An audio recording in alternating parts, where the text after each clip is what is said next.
일치의 정치, 사랑의 예술, 복음의 진주인 서로 간의 사랑, 정치관계. 안토니오 바지오. 오늘은 서로 간의 사랑, 즉 사랑의 상호성에 대해서 살펴보고자 하는데 하나의 비유로 이야기를 시작하고자 합니다.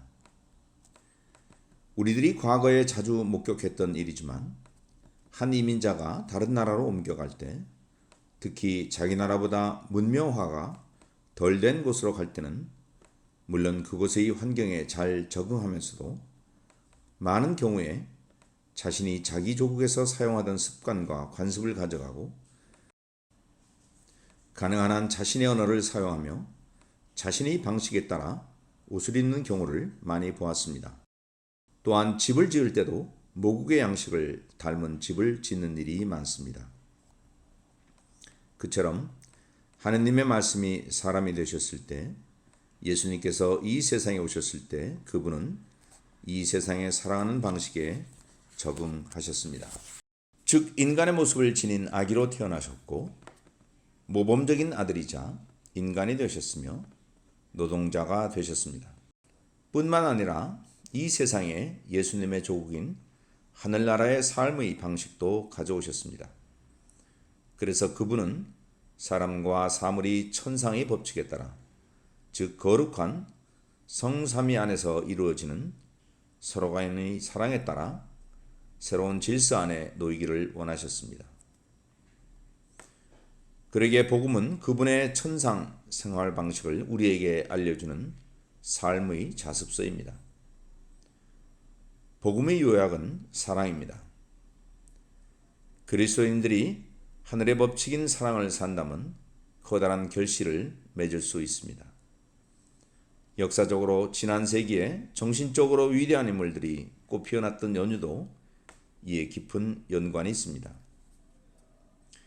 그리스도교 역사에서 볼 때 과거에는 하나님을 향하여 개인적으로 나아가는 방식이 유행한 적이 있습니다.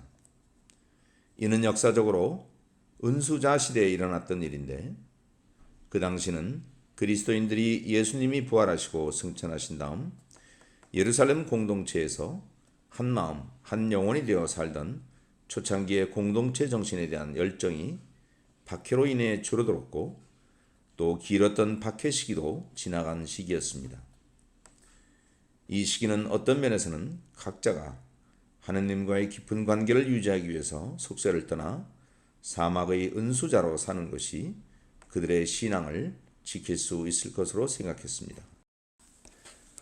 이러한 삶의 방식을 통해서 기독교적 원칙들이 보호되었고 은수자 출신의 많은 위대한 인물들이 태어났지만 형제에 대한 관심, 형제의 가치를 망각하게 되는 일이 종종 있었습니다.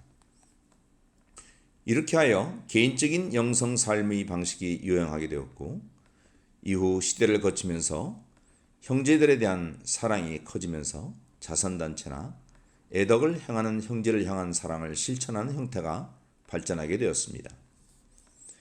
그런데 금세기에 들어오면서 이제는 복음적 사랑의 개념이 다른 이들을 위해 우리 쪽에서 출발하는 것만으로는 충분하지 않고 우리에게로 다시 되돌아와야 한다는 것으로 바뀌었습니다. 즉 사랑이 가고 되돌아오는 사랑의 상호성이 지닌 중요성을 깨닫게 되었습니다. 이 서로 간의 사랑은 사실 복음의 귀한 진주이며 보석입니다. 이는 바로 예수님의 강생으로 우리 인간에게 전해주고자 하신 하늘나라의 삶의 방식인 것입니다. 이를 확인하듯 예수님은 제자들에게 새 계명을 말씀하시면서 이 계명은 당신의 것이며 새로운 것이라고 분명히 말씀하셨습니다. 내가 너희에게 새 계명을 준다. 서로 사랑하여라. 내가 너희를 사랑한 것처럼 너희도 서로 사랑하여라. 사실 사도들과 초창기 그리스도인 공동체에서는 예수님의 이 가르침을 잘 알아들었으며 실제로 그렇게 살았음을 볼 수 있습니다. 그 당시 실제로 그들을 살펴보던 이교도들은 그리스도인들을 보면서 그들이 어떻게 살아가는지 보라.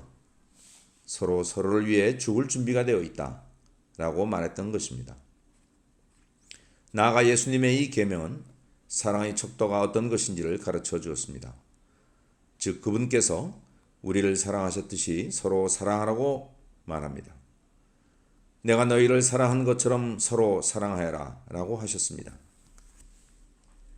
그런데 그분은 어떻게 우리를 사랑하셨는가요?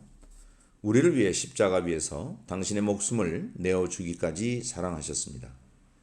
마찬가지로 우리도 그분을 따르자면 우리 역시 형제들을 위해 목숨을 내어줄 준비가 되어 있어야 합니다. 물론 예수님이 하셨던 것처럼 우리들의 생명을 완전히 내어놓아야 하는 경우는 흔하지 않을 것입니다. 그러나 이웃을 진정으로 사랑하자면 상호간의 사랑이 요구하는 크고 작은 자아의 죽음들을 잘 살아야 합니다. 나의 모든 것이 다른 사람들 안에서 투영될 수 있도록 자기 자신을 잃어버리고 사물에 대한 애착을 끊고 또한 자신의 생각이나 이익에 대한 애착도 끊는 것입니다. 고통을 겪는 이들과 하나가 됨으로써 그들의 고통이 줄어들고 기뻐하는 이들과 하나 됨으로써 기쁨을 증가시키는 것입니다. 이것이 진정한 죽음입니다. 다른 이들을 위해 그렇게 하는 것입니다. 다른 이들이 되어 산다는 것은 자기 자신을 포기하는 것이며 이는 자신에 대한 영신적인 죽음을 의미합니다. 이처럼 영신적인 죽음을 통하여 사랑이 우리의 정신적인 재산을 공유하는 것으로 구체화되지 않는다면 우리가 서로 간의 사랑을 지녔다고 말할 수 없을 것입니다. 우리는 우리들이 의식하지 못하는 사이에 우리들의 영성과 그에 따른 경험들을 사회 여러 분야에 적용하고 있는데 이를 영신적 재산 공유의 구체적인 예로 들을 수 있을 것입니다. 서로 간의 사랑이란 형제라는 개념과 현실에 매혹된 우리 모두에게는 본질적인 것입니다. 우리들은 형제를 육화시킬 수 있습니다.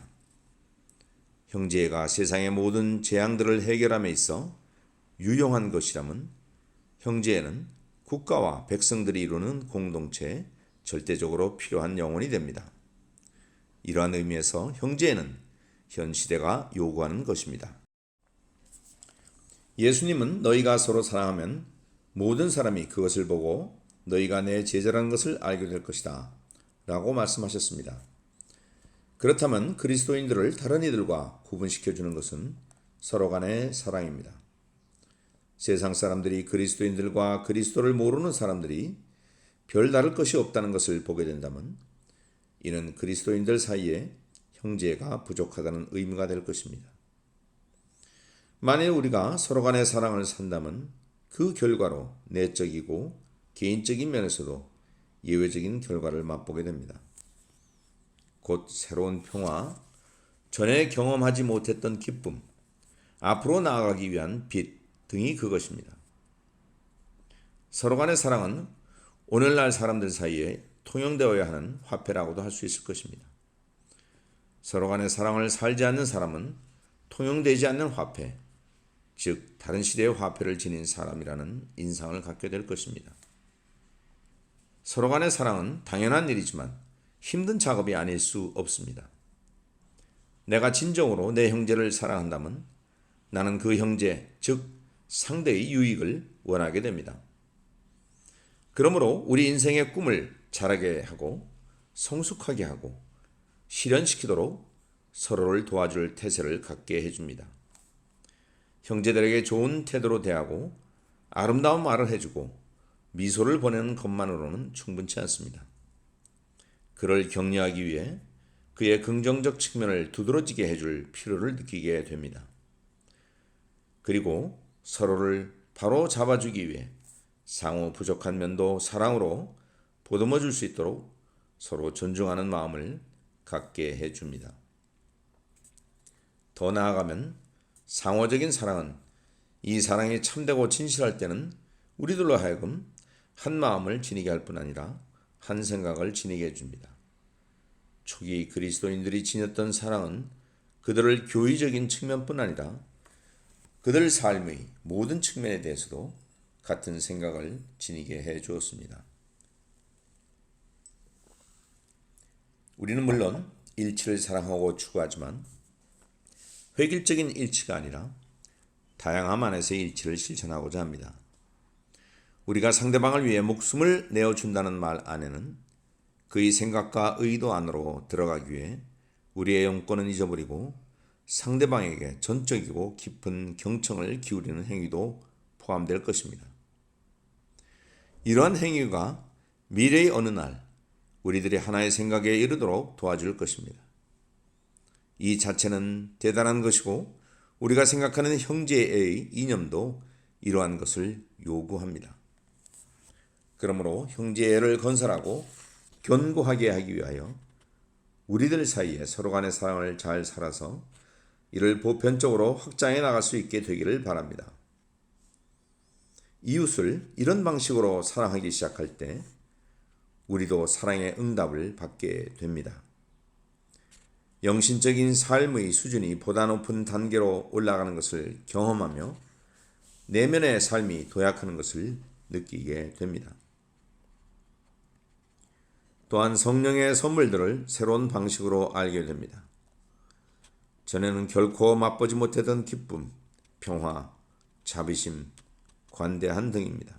새로운 빛을 얻게 되며 이 빛이 모든 사건을 하나님 안으로 보도록 도와줍니다. 초기 그리스도인들이 이렇게 상호간의 사랑을 살았을 때 이 그리스도교 정신은 그 당시에 전 세계로 퍼져나갔습니다.